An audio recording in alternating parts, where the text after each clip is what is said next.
Центарот за култура Бели Мугли доби уште 1,5 милион денари од Министерството за култура, што ќе бидат наменети за нов приклучок на електричната мрежа. Средствата представуваат дополнителна финансиска поддршка во рамки на проектот за целосна реконструкција на внатрешноста на објектот, а што почна пред една година и за кој досега се инвестирани 16 милиони денари.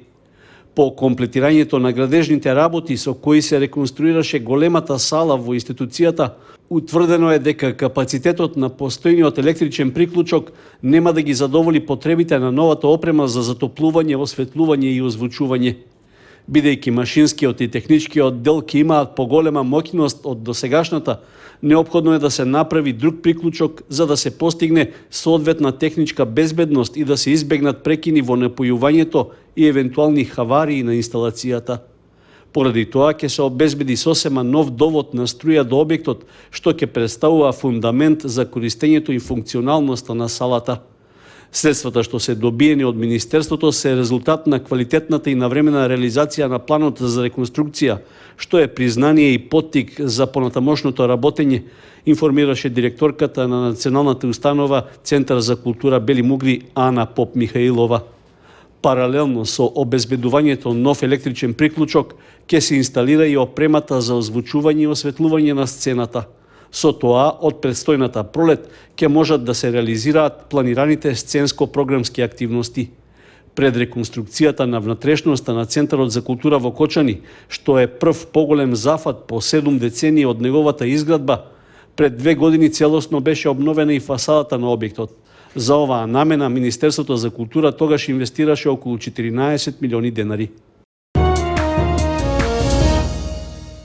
Делот на доместокот што возачите го плаќаат за паркирање во Кочани ќе се издвојува за хуманитарна помош. Целта е да се собираат финансиски средства со кои на социјално загрозените и граѓани од ранливите категории ќе им се обезбедува дополнителна финансиска поддршка. Воведувањето на така наречена зона на хуманитарни паркинзи доби поддршка од Советот на општина Кочани на последната 23-та седница. При тоа беше даден предлог за оваа намена да се определат неколку паркинг места во централното градско подрачје. Во насока на поддршка на нашите сограѓани да се уведе зона на хуманитарни паркинзи, односно граѓаните преку плаќање на паркинг ќе донираат во хуманитарни цели и средствата да бидат собрани со наплата на паркингот и понатака да бидат донирани оному каде што ќе биде непотребно.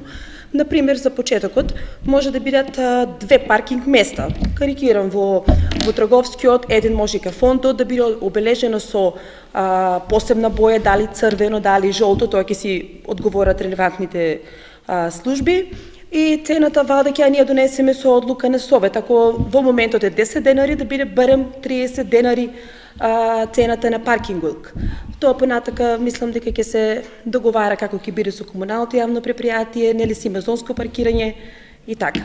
Во дискусиите на останатите советници имаше поддршка за предлогот, при што беше нагласено дека треба да се покачи висината на доместокот што возачите го плаќаат за 1 час паркирање. Мислам дека сме единствени у Македонија што наплаќаме 10 денара за паркинг и е банално со 10 денара платен паркинг некој да седе у трговскиот 4 сата да пие 100 денара, 200 денара, 500 денара кафе, а луѓе да не може да си завршат и регулират основните потреби. Значи, мислам дека е конечно време да се ревидира ценовникот за паркинг, да се направи зонско паркирање и да, сум го поддржувам тоа хуманитарно да се одвојува и за хуманитарни цели од цената на паркинг. Предлогот за определување зони за хуманитарно паркирање доби едногласна поддршка од сите присутни советници на седницата. За негово спроведување во практика ќе биде потребно во наредниот период да се вклучи и комуналното предпријатие Водовод, во чија надлежност е прибирањето на надоместокот за паркирање.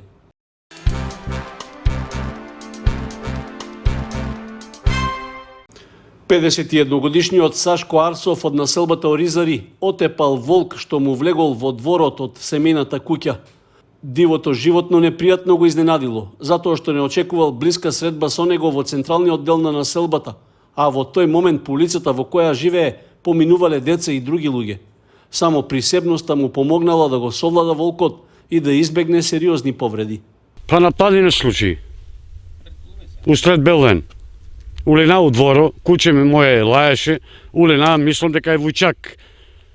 Нападнаме, јас со ногата лева, удари го, оно по мене, па го удари со еден камен, погоди го глава. После паш со еден камен, оно по мене па. После зема еден стап и со стапо го утепа. Сред у дворо, еве у дворо.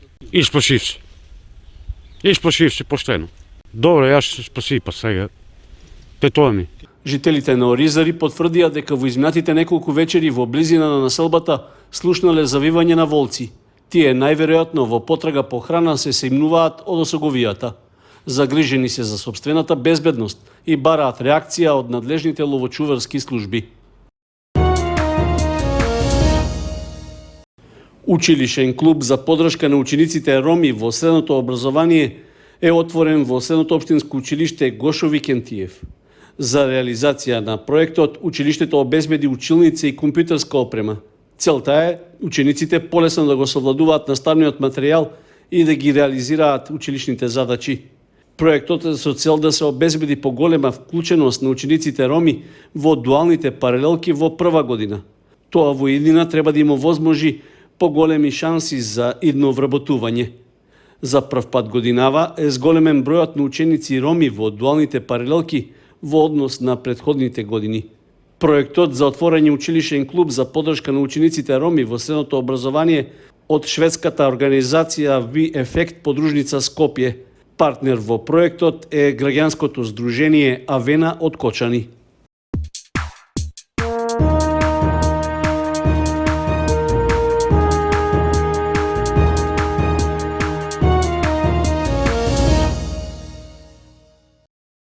Во одлични временски услови за овој период од годината и по добро планирана маршрута, клубот за планинарски спортови Москито од Кочани реализираше планинарска тура за искачување на планината Беласица.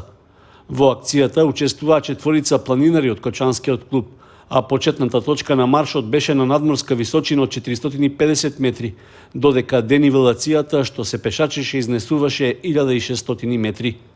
Патеката со должина од 30 на километри во двата правца за учесниците не беше проблем да ја поминат за околу 6,5 часа.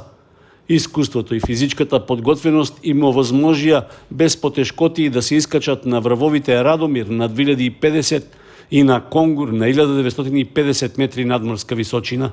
Сончевото време на врвовите понуди одличен поглед кон запад на Дорианското езеро, на југ кон врвот Атос и езерото Киркини во Грција, како и кон Егејското море, а североисточно се гледа Рила и Пирин. На врвовите на Беласица тие го развеа клубското знаме и имаа пауза за краток одмор. Според редоследот на планирани годишни активности, искачувањето на врвовите на Беласица е последен марш за оваа година, а од почетокот на идната ќе почне и реализацијата на новиот план за работа на клубот за планинарски спортови Москито.